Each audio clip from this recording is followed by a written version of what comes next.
now to move into surgery as a public health issue. Hopefully I've somewhat convinced you that surgery, and in particular injury, is a public health issue. It really is a population health problem in many of our countries. The perception of surgery is that it's curative and it focuses on the individual, it's high tech and it's high skill, and it's not cost effective. And then the usual mantra in public health is that it's a prevention approach and it focuses on populations. It can be low tech with variable skills, and it's more cost effective. And that it always has in focus equity, the idea that all people are treated equitably. And surgery traditionally has not been that way. And I can speak to that in my own country here indeed. But there are many conditions requiring surgery that are predicted to increase significantly in developing countries.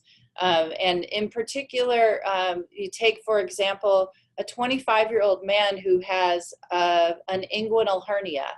And the risk that exists if he does not have that hernia fix can have a real ripple effect on his family and on his community. So if that hernia ends up becoming incarcerated and he becomes critically ill as a result, but he was the main breadwinner for that family, that changes the whole socioeconomic dynamic of that family and potentially reaches into the township as well. So there's a huge potential impact of increased access to surgery.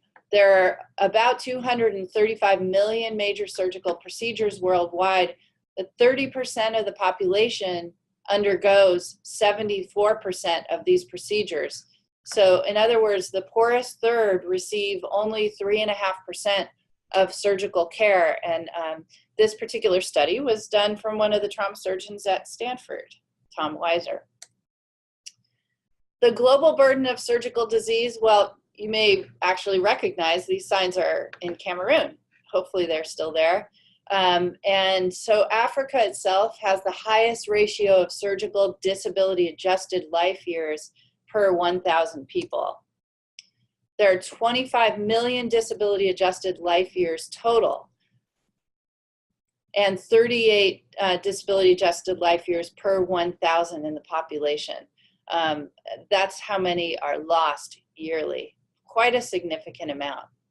And if you look at a cost effectiveness analysis, look in terms of comparing surgical disease to other things, such as a tetanus immunization. It only costs $2 per disability adjusted life year averted. And if you look at something like liver transplant, it's greater than $100,000 of disability adjusted life year. But let's look at some other kind of basic surgical disease. And what we see is that there's a cost effectiveness of surgery at the district hospital level that's about $200 per disability adjusted life year averted. Let's look at it a different way. We look at antiretrovirals for HIV. That's about 300 to 500 disability adjusted life years averted as a result of offering antiretrovirals. Measles vaccine, incredibly cost effective at $1 to $5. Then what about surgery? Well, it's about $7 per 200. In other words, it's actually more cost effective than antiretroviral therapy. So on average, it's about $32. And we're talking about things like doing inguinal hernia repairs on that 25-year-old man prior to that hernia getting incarcerated. It's quite cost effective. And here are some surgical, traditional surgeries relative to other public health interventions.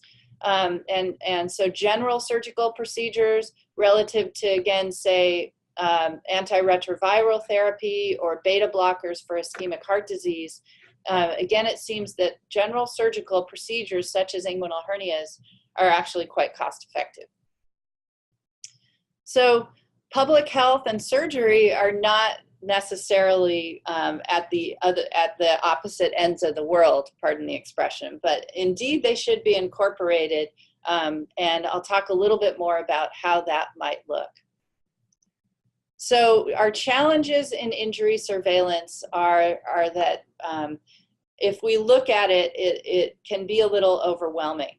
But if you break it down by the public health model, then we see that we can do injury surveillance, and built into that is research. And we can start looking at that road, for example, that you saw in your country, in Cameroon, and start to envision engineering that could help with prevention and control.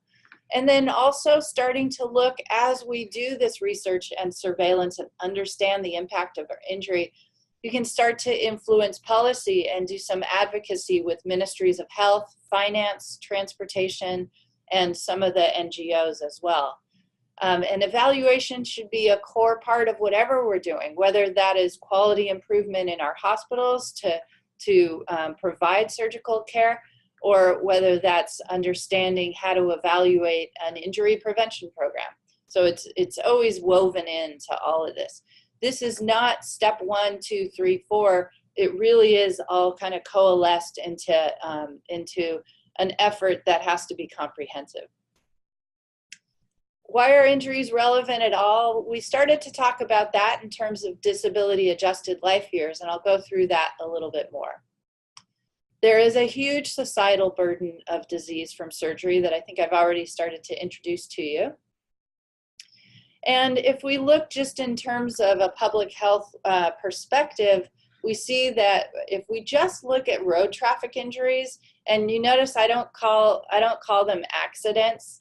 Accidents would imply there's nothing we can do about it, but we know in injury prevention that there are things that we can do, that these are not just random acts, that there are things that we can do to protect our population. And the best way to really affect change is to go to the bottom of the pyramid, to understand exactly what the roads are like, where traffic crashes are occurring, and looking again, not just at fatalities, but at morbidity. So what does it take away? And that's why this concept of disability adjusted life years, or measuring disability in some way, is so important, particularly in injury.